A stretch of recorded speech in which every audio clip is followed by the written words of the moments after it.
It started like every other failed first contact attempt. They didn't come in peace, they came in pride. We were barely crawling beyond our solar system, still arguing about petty borders, oil, and money, while they hovered in silence just beyond Jupiter, watching, measuring, judging. They called themselves the HFY. In their tongue, it meant born of strength. According to the scraps we pieced together later, they'd ruled over 7 star systems, crushed 13 other species into extinction, and hadn't faced a military defeat in over 6,000 years. To them, we were children, weak, unrefined, still playing with bullets and bombs while they bent black holes like firewood. Their ships didn't land. They dropped warnings. The first one came in a flash of violet light over New Delhi. A heat surge melted half the satellites above Earth's orbit. Communications died in seconds. No demands, no voice, just raw power, a flex. And we understood. It wasn't a message for peace. It was a warning of hierarchy. Within a week, world leaders were either panicking or pretending it was a hoax.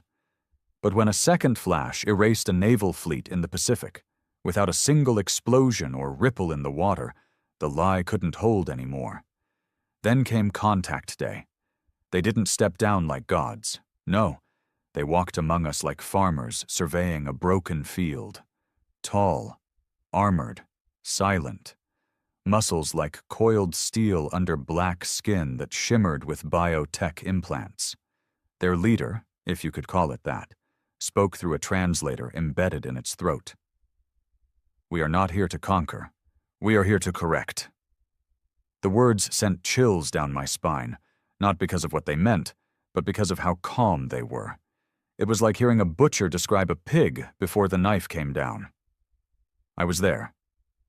Captain John Riker, U.S. Special Forces, assigned to security detail in Geneva during what was supposed to be a diplomatic sit-down. We didn't bring weapons. That was the order. They wanted to show trust. But trust is something humans built for other humans, not monsters forged in solar storms. The first shot didn't come from us. It came from a rookie Aurak, twitchy, maybe bored. He vaporized a delegate from Brazil for speaking without permission. We all froze. The bastard didn't even flinch. He just turned back to his superior, waiting for approval like a child showing off a finger painting. "And you know what that commander did?" He laughed. Laughed. That was the moment something broke inside me, inside all of us. They weren't just strong. They enjoyed it, enjoyed being feared.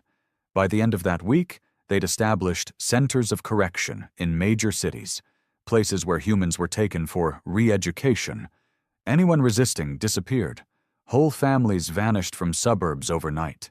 Drones patrolled the skies, and all the world's armies were told to stand down or face cleansing. But humanity, we're not bred for obedience, not forever. I found myself underground with people I'd once considered enemies. Chinese intelligence, Russian ex-military, South American guerrilla fighters, working side by side in a network we called the Ember. Because when all the fires go out, it's the embers that still burn. What the HFY didn't understand was that strength wasn't just about muscle or war. It was about pain. About what you're willing to lose and still keep fighting. And in the dark corners of that resistance, something was being built. Not a weapon, a plan, a trap. One that would exploit the very thing they were too arrogant to guard. Their pride. We didn't have the numbers. We didn't have the weapons. Hell, half of our governments were still pretending peace was an option. But we had one thing the HFY couldn't wrap their thick skulls around. We had the ability to adapt through chaos. The Ember started small, stolen comms, smuggled food, hiding survivors. But it didn't take long for blood to be spilled. The first Aurak we killed wasn't even part of the plan. He was just in the wrong alley at the wrong time. A kid named Thomas, barely 17, ran into him by accident during a supply run. The Aurak turned, raised that same arrogant hand they all did before they wiped you from the face of the earth. And Thomas snapped. He shoved a rusted pipe through the Aurak's throat. Everyone expected the Aurak to shake it off, rip the boy in half, and keep walking. But it didn't. It bled. Thomas died 10 seconds later, crushed against the wall like a paper bag. But that one moment changed everything. We realized they weren't gods. They could bleed, and anything that bleeds can be killed. From that moment, the resistance stopped surviving and started hunting. There was no broadcast, no big speech, no military salute. Just a whisper passed from bunker to bunker. They can die. Make them die. We didn't have fancy weapons, so we built dirty ones. Homemade EMPs, chemical traps, electromagnetic pulses fried from repurposed microwave ovens, anything that could screw with their systems, slow their reaction time, or give us a sliver of a chance. And then there was the drug. We called it Ash. It started as a failed cancer treatment, supposed to increase neural response time. On humans, it just made people jittery. On Aurak Val, it overloaded their bio-armor, short-circuited their implants, and turned them into twitching statues. We didn't know why it worked at first. Some scientists in a sewer lab figured out their tech ran on a type of bioelectric field. Ash scrambled that signal. If we could get close enough to inject them, they were done. And so a new kind of soldier was born. The injectors, men and women trained not to shoot from a distance, but to charge. Face to face, blade in one hand, ash in the other. Every one of them knew it was a one-way ticket. You get close, you jab the ash into their neck, and you pray your buddies are there to clean up what's left after the Aurak Val starts convulsing. I trained 20 of them personally. I watched 19 die. The one that lived? He became a legend in the Ember. No real name. Just a call sign. Rook. He didn't talk much. Scar across his cheek, never blinked, and he could throw a blade through a crack in a wall at 20 feet. His ash count? 14 confirmed kills. All Aurak, all up close, all brutal. He didn't fight like a soldier. He fought like a man who'd already died inside. There was something poetic about it, really. These towering warlords who ruled solar systems were falling to a species they'd written off as weak, emotional, primitive. And maybe we were. But that's what made us dangerous. We didn't play by their rules. We never had. While the Aurak focused on wiping out organized armies, the Ember grew in the cracks. We hacked their drones, hijacked their transport lines, stole their food, poisoned their commanders. Every time they crushed a city, 10 more resistance hubs sparked in the ruins. And still they didn't change tactics. That's the thing about the strong. They think they're invincible until they're not. The breaking point came in Casablanca. Aurak Command had set up a main processing center there. They were converting it into a hybrid city, their version of integration. Humans were being used to build it. Aurak oversight everywhere. Surveillance, patrols, scanners, the works. We couldn't get near it, not without suicide. So we turned to the one thing even they couldn't stop. Disease. Not a virus. A lie. We leaked a fake communication. Said a hybrid human strain of infection had broken containment in the Casablanca facility. Said it was airborne. Said it spread fast, and the only way to cleanse it was to incinerate everything within a 20-mile radius. We made it look like the message came from Aurak High Command. They believed it. 2 days later, they burned their own city to the ground. Thousands of their own. Gone. And in the ashes, we walked in and took everything that was left. Armor, weapons, tech, files. That's when we found out something that made my stomach twist. The Aurak weren't the only species they'd dominated. They were just the latest in a long line of butchers in the galaxy. 10,000 years of genocide, enslavement, and corrections. They didn't see us as a threat because no species ever had been. Until us. But this wasn't going to be about survival anymore. We were going to become their extinction event. So we planned something different. Not sabotage, not a skirmish. A message. We picked Leningrad Prime, one of their floating citadels hovering over what used to be Eastern Europe. It was their symbol of victory. 3,000 Aurak soldiers lived there. The largest weapons depot in this quadrant. Impenetrable. That's what they believed. But the problem with building monuments to your own power is this. You make them too heavy to notice the cracks underneath. We got inside through the waste shafts. 12 of us. Me, Rook, and 10 ash injectors. No guns, no backup. Just blades, masks, and bags full of explosives. It took us 3 days to reach the central core. By then, 2 were dead. 1 suffocated in a flooded shaft, another caught by patrol and executed on the spot. We didn't stop. When we reached the energy core, we didn't plant bombs. That would have been too easy. We left Rook there, strapped with ash injectors, explosives, and a one-way transmitter. He was going to stay behind, wait for the Aurak to discover him, and when they tried to interrogate him, when they thought they had him trapped, he'd blow the core from the inside. He didn't flinch when I gave the order, didn't ask for a medal, just looked at me and said, "Make sure they know my name." We got out through the same shaft we came in.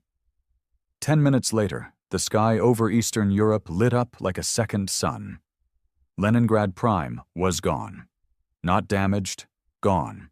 3,000 elite Aurak soldiers, vaporized. And for the first time since this war started, they paused. They hesitated. And that was all we needed. We hacked their emergency channels and broadcast one message across every occupied zone. We are not weak. We are not afraid. You are not safe. Ember lives. Humanity burns bright in the dark. The next day, resistance cells tripled. And the Aurak Val finally realized what they were facing wasn't just a rebellion. It was the beginning of their end. After Leningrad Prime burned, the galaxy changed. Not immediately, not with parades or confessions. The Aurak Val didn't crumble overnight, but something broke beneath their armor, something they didn't know how to repair. Fear. It wasn't loud. It didn't scream. It crept in quietly, like mold beneath steel. Suddenly, they weren't striding through our cities with smug silence.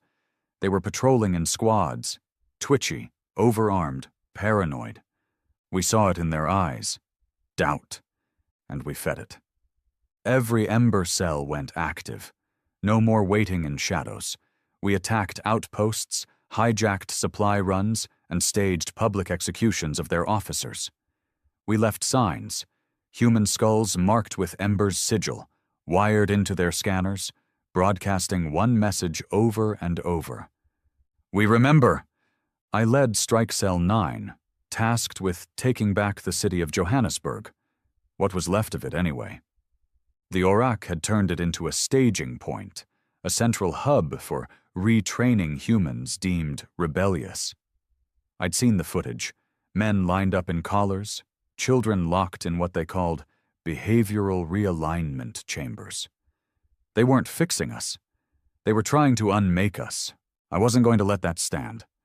Our mission was simple. Get in, free the prisoners, kill every Aurak in sight. We had 12 men, all former military. Most had lost family to the purge. One, a grizzled tank of a man named Briggs, had watched his daughter get dragged into an Aurak drone transport while he was pinned under rubble. They never even looked at him, just left him crushed, watching. He wasn't fighting for freedom. He was fighting for revenge. We moved through the sewers, same route we used for extraction in Leningrad Prime.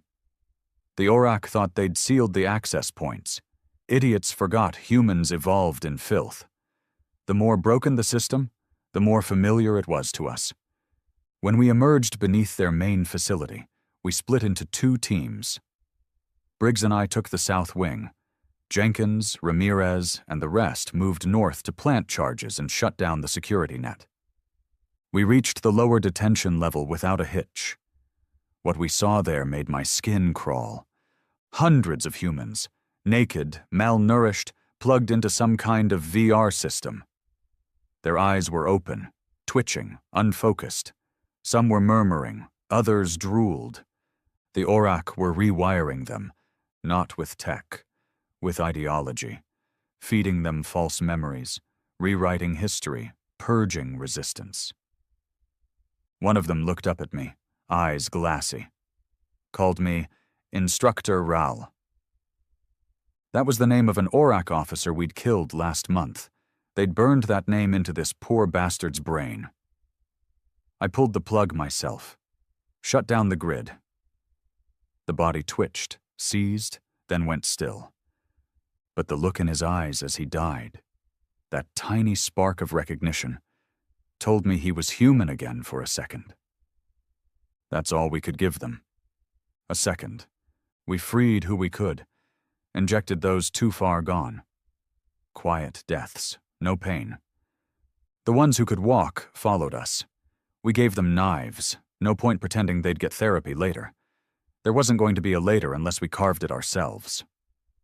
Briggs radioed that security had tripped. The Aurak were flooding in. We had 5 minutes. "Fall back to sub-level 3, I barked. "Set your charges. Leave nothing behind." We retreated with 30 survivors, most limping, bleeding, but alive.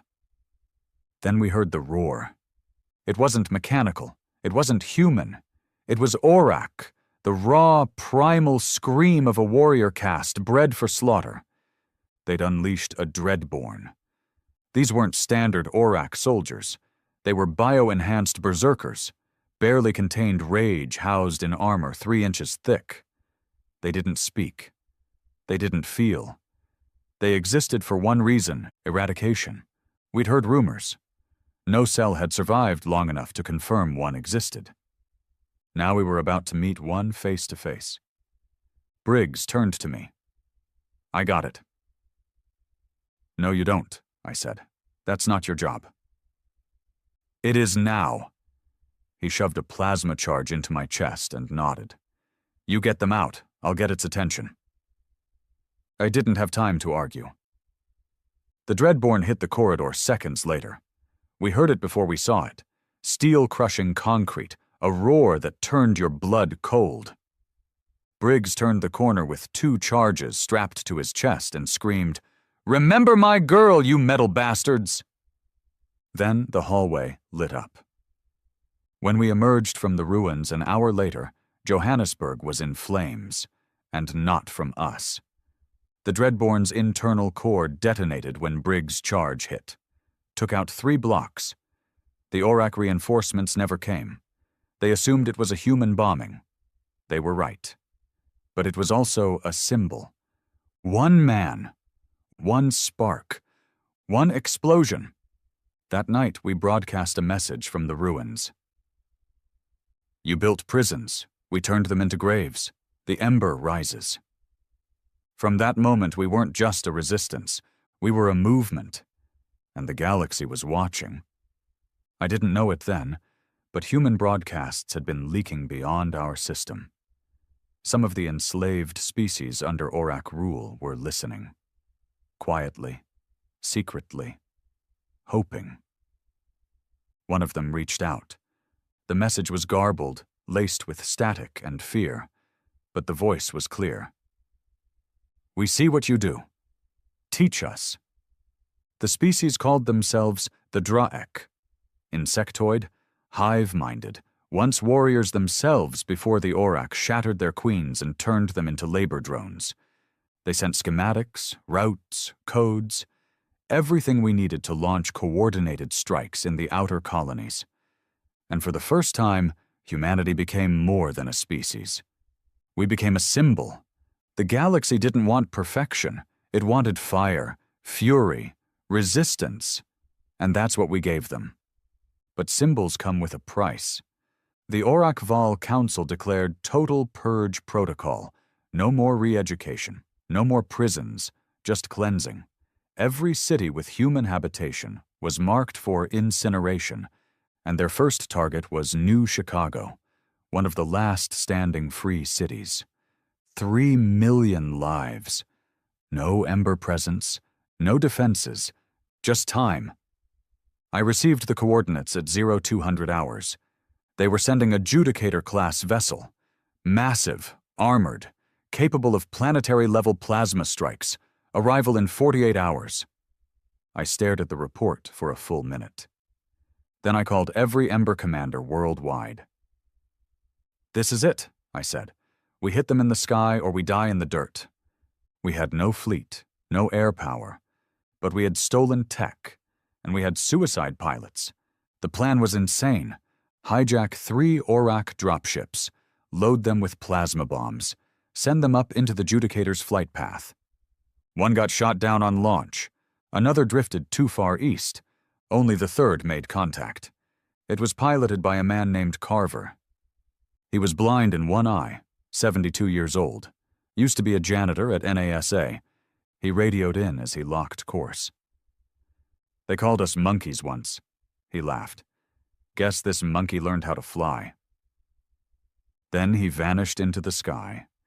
The Judicator never made it to Earth. It cracked in half above the Pacific and rained fire into the ocean for 3 hours. 3 million lived. And the Aurakval? They lost their weapon of last resort.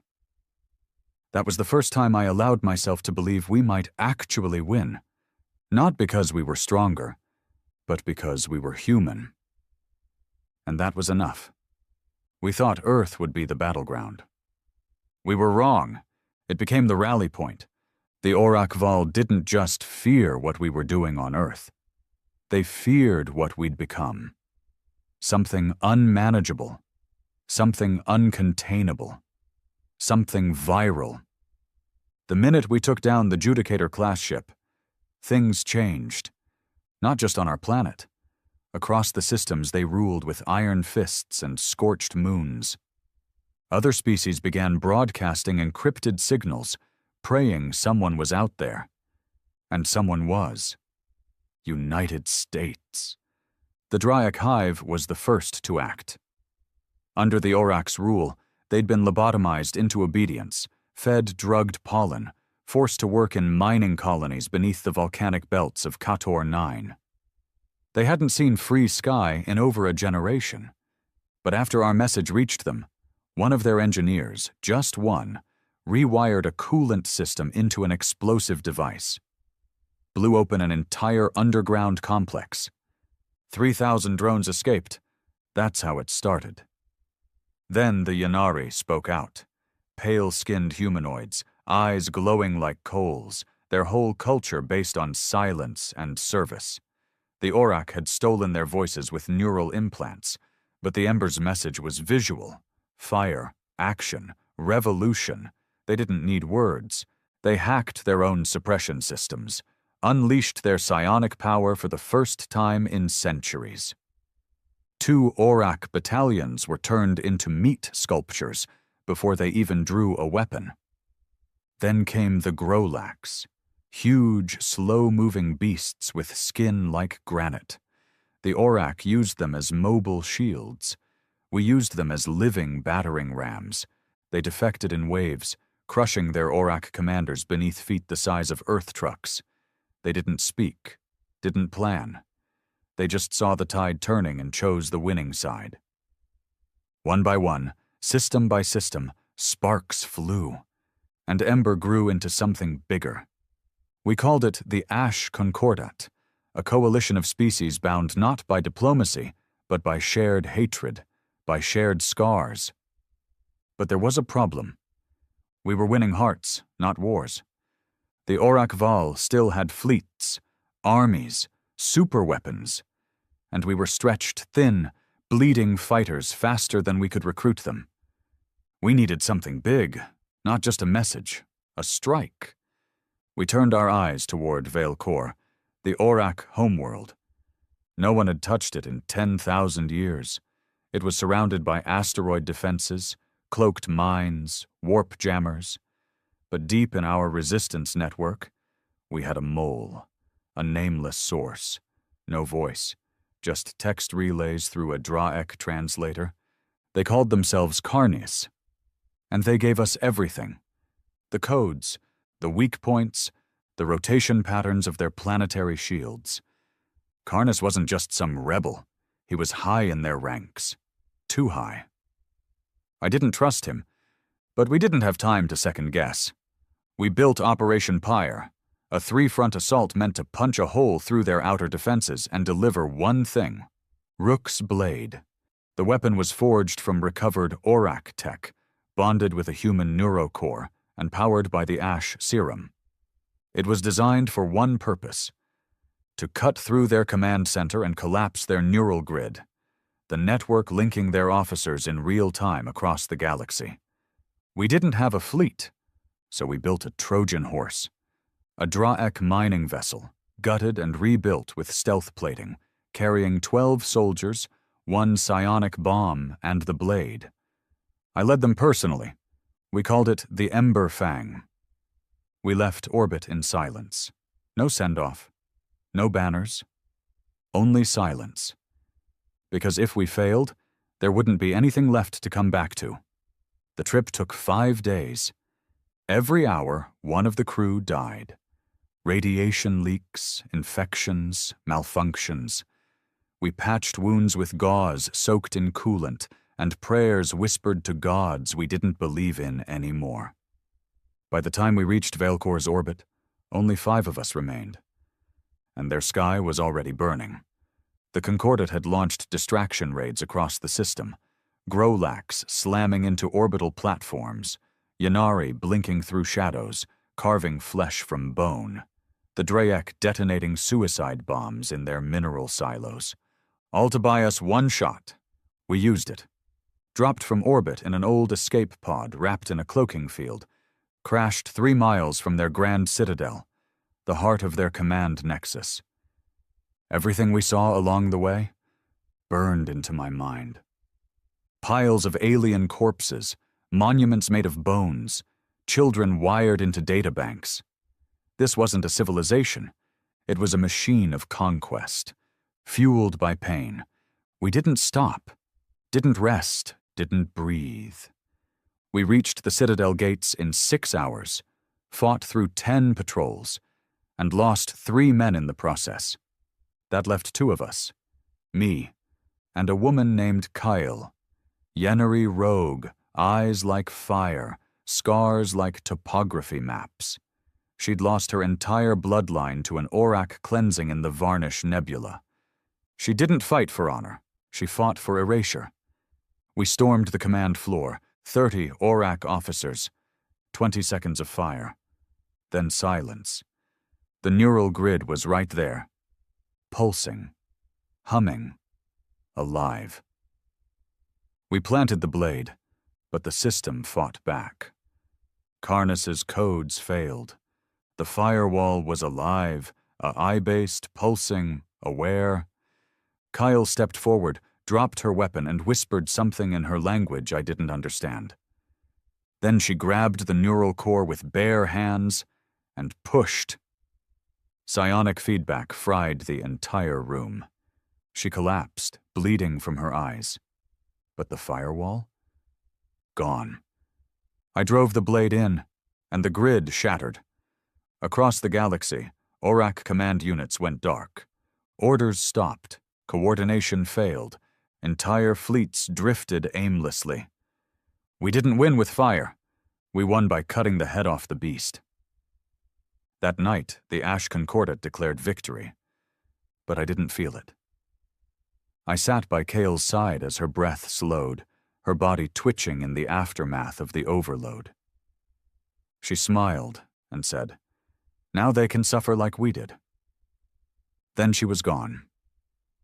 We returned to Earth 2 weeks later. Not as saviors, not as heroes, just survivors. The Auric Val weren't extinct, not yet. But they were fractured, leaderless, hunted. For the first time in history, they were the prey, and we were the apex predators.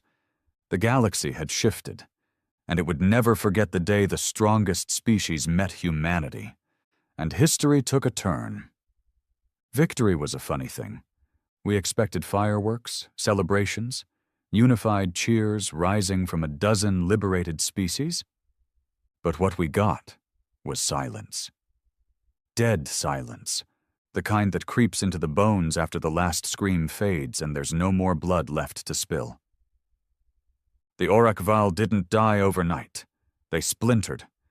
Without the neural grid, without command cohesion, their empire collapsed in pieces.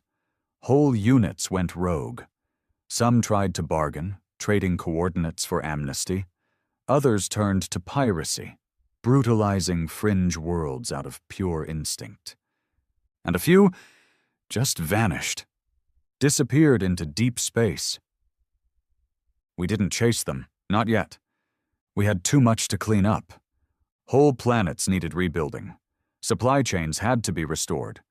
Prison colonies required liberation, medical aid, governance.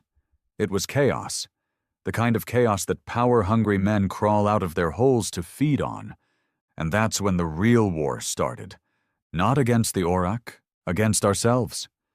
The Ash Concordat was never designed to rule. It was a coalition of vengeance, not vision.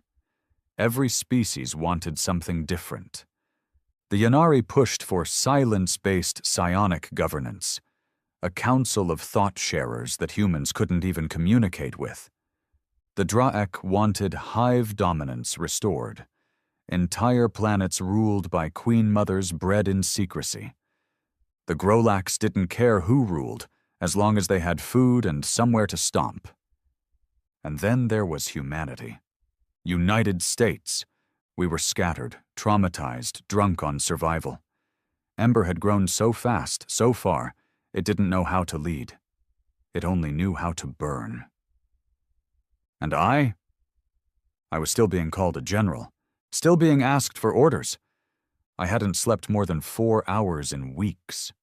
My hands still shook from what I'd seen on Veilcore, from what Kale had sacrificed. And yet here I was, sitting at a conference table floating in orbit over what used to be the Aurak capital, now a smoldering crater with smoke still curling into the vacuum. Everyone wanted something from me. Land, votes, control, but I only wanted one thing: to bury the war. I tried to broker peace, suggested shared councils, intermediary governments, rotational leadership, anything to stop the next war before it started. But no one listened. Because peace doesn't make men powerful, war does. And someone else had noticed that too. We started picking up ghost signals 2 weeks after the Concordat's summit fell apart. Encrypted frequencies, Aurak-coded but distorted. Not full transmissions, more like pings. Testing, searching, recon. I should have ignored it. Should have focused on Earth, on rebuilding Ember into something functional. But I didn't. I followed the signal, and what I found made my blood run colder than anything I'd seen in battle. The coordinates led to an abandoned Aurak facility on the edge of the Entari Rift, a gravity well so unstable even the Aurak rarely sent ships through it. We took a small team. Just me, 2 human techs, and 1 Dra'ek whisperer named Solka. What we found wasn't a base. It was a vault. Dozens of cryo-chambers lined in rows, untouched by time, each labeled with markings we'd never seen before. Not Aurak military designations, not species identifiers. Something older, something ancient. Solka translated the glyphs. His voice trembled as he read them. The first flesh. The Aurak weren't the first apex species. They were bred by something else, something smarter. We found one chamber open. Empty. A corpse lay nearby, not Aurak. Bigger. Pale. Elongated limbs.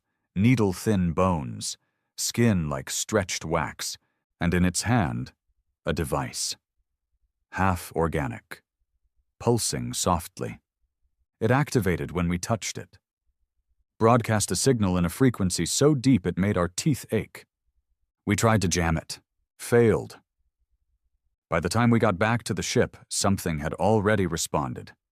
Not from this galaxy, from outside it.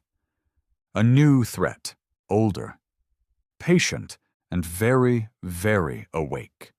I returned to Earth with the corpse and the signal log, laid it all out for the Concordat. But no one listened. They were too busy carving up territory. So I made a choice. I reactivated Ember, not as a resistance, not as a government, as a barrier. Our job wasn't over. The war against the Aurak was just the beginning. Because the real architects of power, the ones who created the Aurak, they were coming. And they weren't interested in conquest. They were coming back to finish their experiment. And this time it wasn't about domination, it was about extinction. Other Ember cells, even old Aurak defectors, confirmed the pings were increasing. Deep frequency messages, sent from regions beyond the mapped stars. We knew their location, but no ship dared breach the edge of that void. They called it the Crown Expanse, a dead zone. No light, no data, no return. But now, things were coming out of it. We saw them first through a Draic observatory drone near the Ceres fringe. The footage was corrupted, blurry, interlaced with static, but one frame came through clean. A ship, but not a ship. It didn't move like Aurak vessels. No heat trail, no propulsion. It drifted, glided, its form constantly shifting, metal folding like liquid skin, then snapping into jagged crystal shapes before disappearing again. Size? Impossible to measure. Weapons? Unknown. But the bodies they found near it.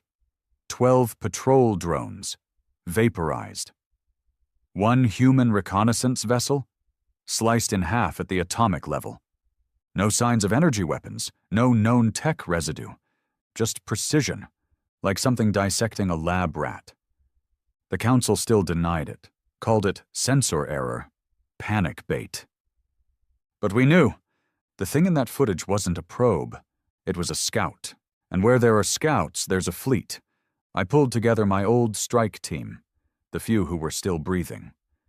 Ramirez, now in charge of planetary defense logistics. Toma, once a comms tech, now hardened into a drone warfare expert. And Zen, a Grolax berserker who'd followed me since the Aurak siege on Johannesburg. Loyal as a dog. Meaner than a plague. We didn't wait for the Council. We launched a covert survey vessel, the Night Spiral. No weapons, all stealth. Our goal? Breach the Crown Expanse. See what was really out there. Get the truth, or die proving it existed. I didn't say goodbye to anyone. There was no one left to care. The voyage out took 7 days. 7 days of static, sleepless paranoia, and drifting through a void that felt more like a tomb than a frontier. When we crossed the Expanse's boundary, everything changed. Stars vanished, literally gone. No starlight, no radiation, just black. Our ship instruments failed, grav readouts flickered, time warped, clocks unsynced, even internal implants began misfiring. Ramirez started hearing whispers through the ship's intercom. Toma saw lights moving outside the ship's hull. Zen said nothing, just sharpened his blades over and over, like he knew it was already too late. And then we saw it. The Arcspire. Not a fleet, not a vessel, a construct, big enough to cast shadows across planets, shaped like a spiral tower, twisting into itself over and over, stretching between dimensions like it couldn't decide which plane it wanted to exist in. It didn't react to us. Not at first. Then our ship systems locked. Life support froze. A low hum filled the air, like a choir of dying stars whispering in reverse. That's when we saw them. Not Aurak. Not even biological. They looked like they were wearing bodies. Borrowed them. mismatched limbs, hollow sockets where eyes should have been, organs exposed but not bleeding. Like death stitched together by something that didn't understand how flesh worked. Ramirez vomited blood. Toma collapsed, eyes flickering like a broken screen, and Zen, that bastard, stood up and charged the airlock with both blades. The door opened for him. Just opened. And he walked into the black. I never saw him again. Then I heard it, not with ears, with mind. A voice. It didn't speak in words. It projected emotion, memory, agony. It showed me Earth burning, humanity kneeling, not to the Aurak, but to something older. It showed me the truth. The Aurak were their children, their foot soldiers, genetically engineered to rule, conquer, suppress. And when the Aurak failed, when they fell to humanity, the architects decided it was time to clean the board. We were the infection, a species that broke the cycle. And now they were coming. I don't remember how I got back. Our ship was drifting near Mars orbit 2 weeks later, communications down, emergency beacon running. I was the only one left. Toma's body was found with his spine crystallized. Ramirez, nothing but a smear of organic ash. They didn't kill me. They let me live. Because now I was their messenger. Back on Earth, I gave my report. They locked me in a containment chamber for 5 days, tried to scan my mind, interrogate me, drug me. Didn't matter. They saw it, too. The footage. The arc spire. The enemy that had been sleeping behind the curtain of stars. And now, they were coming. I warned them. Forget peace, I said. Forget rebuilding. You think the Aurak were monsters? I leaned in. You haven't seen God bleed yet. The architects didn't arrive with sirens or fire.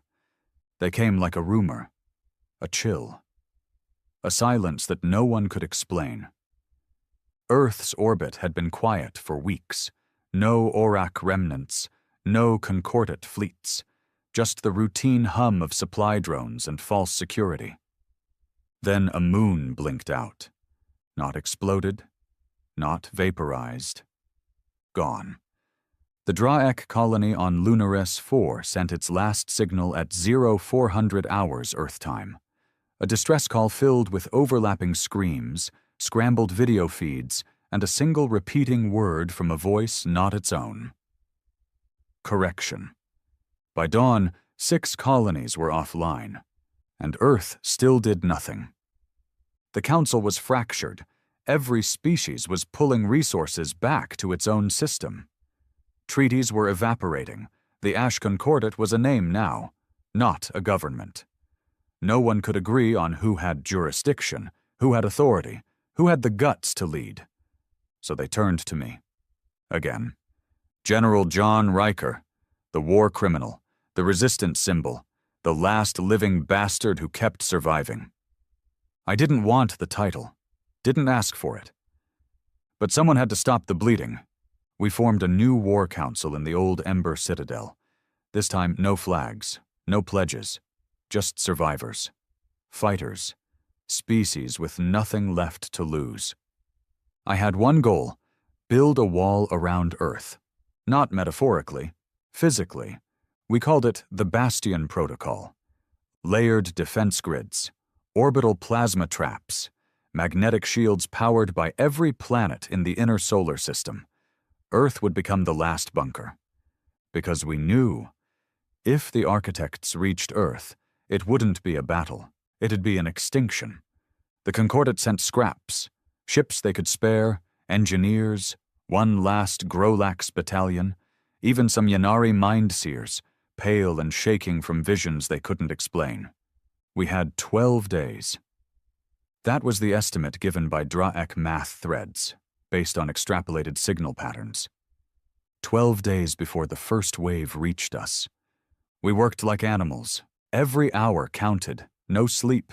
No second chances. Every failure meant a crack in the armor. But no wall is perfect. And on day 5, we learned what we were really up against. A ship broke atmosphere over Antarctica. It wasn't detected. It didn't trigger our early warning systems. It descended, like mist, like smoke wrapped in logic. It didn't fire. It landed. And something walked out. Not fast, not angry, just curious. The first squad sent in didn't come back. The second? Only 2 returned. One was missing a face. The other had chewed his own tongue off and carved a message into his arm with his own bones. It is us. I went in myself, wearing experimental armor reverse-engineered from Aurak neural plating, hooked to a neuroinhibitor, a psychic barrier powered by a Yanari core. Even with all that, I could feel it. Not hate, recognition. The thing looked human. Mostly. Skin stretched too tight. Limbs slightly wrong. Its eyes shimmered, but not with color. With motion, like they were windows to something moving behind the glass. It didn't speak. Not with a mouth. It pushed a thought into me. A memory. Earth. Before war. Before fire. Me, standing at my brother's funeral. My mother crying in the cold. Then, static. Then, stars exploding. Then, me, older, alone, floating in a ruined sky, and the voice came, "This is what we built you for." I collapsed, took 6 days to wake up. And when I did, the war had already started. The first wave came not from space, but from under. Cities around the globe reported tremors, sinkholes, entire regions vanishing into the crust. They weren't attacking with fleets. They were undoing us. Reality warped. Gravity changed in pulses. Clocks broke. Digital systems began repeating words they weren't programmed to know. People went mad, killed their families, wrote circles on walls, spoke in tones no human vocal cord could replicate. We struck back, or tried to. Orbital nukes, antimatter charges, Dryek storm clusters. Nothing slowed them. Every architect construct we hit just regrew. Like metal had memory. Like pain was just a suggestion. We learned quick. There were no weak spots, only choices. Either you fought and died, or you watched everything die slower. And the real horror? The Aurak returned. But not as enemies, as refugees. They came in broken fleets, burned, bleeding, begging. Their homeworlds had already fallen, their god complex shattered. They weren't here to conquer. They were hiding. And that's when I knew. Humanity had become the front line. The last wall. Not because we were the strongest, but because we were the only species too dumb, too angry, too damaged to run. So we stood. Me, in the Bastion Command Center, eyes burning from lack of sleep, voice hoarse from screaming commands to soldiers who'd already given more than anyone had a right to. Earth was fire, screams, ash. And still we stood. Because this wasn't just survival. This was our last defiance. I remember the final call I gave before the shields went dark. No retreat, no surrender, no forgiveness. If we die, they die with us. And then the sky cracked open. The real war had begun. The sky didn't fall. It shattered. 1 minute, the last of Earth's orbital cannons were firing blind into the black. The next, silence. Not the kind you hear, the kind you feel. The architects didn't invade like an army. They descended. As thoughts, as whispers in steel, as broken reflections of what we feared most. They took forms our minds could barely hold, some human, some Aurak, some entirely alien. Every continent reported a different shape, a different voice, a different hallucination, but all told the same story. You were never meant to win. The Bastion shield collapsed in under 3 hours. The North Tower in Denver melted without heat. Seoul inverted. City, sky, even gravity, sucked into itself like a crumpled page. In France, people reported seeing their own children leading architect forces. In Cairo, soldiers opened fire on their own shadows. We fought with everything, every missile, every blade, every ounce of venom and rage that had kept humanity alive through the Iraq War, through every genocide, through every betrayal and loss. And it wasn't enough. I was stationed in Bastion Corps, beneath the Rockies. We had the last psionic failsafe, a Yenari seer linked to a Grolax core reactor, designed to detonate not with explosives, but with thought. A mind bomb, last resort. But I wouldn't push it yet. Not while we had breath left to curse them. Zen was still alive. Somehow. Burned. Bleeding. Teeth shattered, but standing beside me like the war hadn't started, like he hadn't seen death blink at him and flinch. "Riker," he growled. "They're in the main shaft." I looked up at the red glow dripping down the tunnel walls, heard screams echo through concrete like wind through a graveyard. Then I heard my own voice screaming back.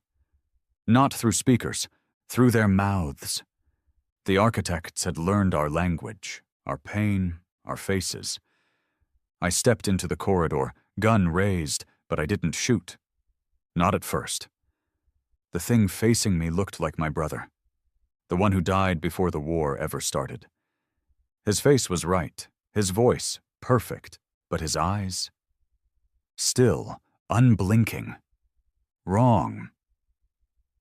"You were born for obedience," it said. "You mistake suffering for strength, but your pain is predictable." And then it tilted its head, smiling like it knew how I'd die. "You were built by us, bred in chaos. Your defiance is the final flaw in our design." I pulled the trigger. 3 rounds, dead center. It didn't fall. It just changed. The skin melted, shifted, became me, then Kyle, then my mother, then nothing. Just air. Just that silence again. Zen charged down the shaft, screaming. He made it 5 steps before the light cut through him. Not a beam, a fold in space. Like the air was bent, and he fell through the crack. Gone, no scream, no trace. And then I was alone. The bastion doors behind me sealed, and I felt it. The mind bomb pulsing, the seer inside, still alive, barely, tethered to a thought no species was meant to hold. The idea that maybe, just maybe, this wasn't about winning. It was about remembering who we were. I stepped inside the chamber. The seer looked up. She wasn't Yenari anymore. She wasn't anything. But her voice still worked. "You carry it," she whispered. "The flaw, the choice, that is why they fear you." I touched the interface. It didn't ask for a code, just a memory. And in that final second, with the architects flooding Earth, with cities crumbling, oceans screaming, and stars falling out of alignment, I thought of one thing. Not war, not pain, not victory. I thought of Thomas, that boy with the rusted pipe who stabbed an Orak in an alley. The first spark, the first death, the first proof that the universe could bleed. That's what I gave the mind bomb. Not data, not hate. A boy who didn't wait to be told he mattered. The chamber lit up. The world cracked. And for a moment, I saw everything. The architect fleet, suspended mid-thought, their forms flickering, glitching, panicking, because we'd just done the one thing they didn't calculate. We made them feel. The bomb detonated, not in light or fire, but in meaning, the kind of meaning that breaks logic. Humanity, raw, flawed, illogical, free, Across the sky, their constructs froze, collapsed, fell like statues unmade by understanding. The psychic pulse spread beyond Earth. The arc spire fractured. The signal stopped. And all across the galaxy, species stopped praying and started rising. We didn't destroy the architects. We reminded them we weren't theirs. And then they left, slipped back into the black, back behind the veil, back to wherever gods go when they realize the creation doesn't worship them anymore. Earth was ruined, battered, but alive. We rebuilt slowly, no more councils, no more empires, just stories. Passed from campfire to campfire, from ruin to rebirth. Stories of Thomas, of Rook, of Kale, of the war we weren't supposed to win, and the fire we lit instead. And me? I stayed underground, watching the stars, waiting. Not for enemies, but for those who need to remember. You don't have to be the strongest species in the galaxy. You just have to be the one that says no. It's been 30 years since the sky fell. No more battles, no more fleets, no more broadcasts screaming for war. The stars are quiet now. But Earth never forgot. I live in what used to be Colorado. The mountains survived better than most. Snow still falls, and the trees have started to return. We grow food here, real food. No more protein paste or lab-grown meat. It's hard, dirty, but it's honest. The kids who run through the snow don't know what we gave up for this. They don't recognize the names carved into the stone monuments. They don't remember the days when silence meant death, and a cracked radio signal could start a riot. Good. That means they're free. I wake up with pain in my back. My fingers don't move like they used to. But I get up anyway. I feed the chickens, I patch the fences, I keep the systems warm just in case someone finds their way here. The Concordat is gone. Ember is a whisper. Humanity doesn't rule anything beyond its own soil anymore. And we're fine with that. We spent too long fighting to learn that power means little when you're the last one left standing on a burning world. We didn't win a war, we survived one. That's all. I get visitors sometimes, journalists, historians, survivors. They all ask the same question. How did you know? I never have a good answer. Maybe I didn't. Maybe I was just too stubborn to lay down like they wanted me to. Or maybe Thomas knew the answer before any of us did. You bleed, you fight, you burn, but you don't stop. You don't bow, you never, ever bow. The last historian who came here brought an old hollow recording, repaired, cleaned up, footage of the Bastion's final broadcast. My voice, still ragged, still defiant. She asked if I wanted to hear it again. I said no, not because I regret it, because I don't need a recording to remember who we were. I carry their faces every day. Briggs, Ramirez, Kyle, Zen, Rook. They didn't die for glory. They died because no one else would. And that's the truth I keep buried in this quiet little patch of earth. We weren't the chosen ones. We weren't heroes. We were the infection that turned into a cure. The galaxy still watches us. From afar, species that once ruled now live in peace, quietly rebuilding. The Dryak have their sky hives again. The Yeneri have retreated into mind space, rebuilding thought cities in silence.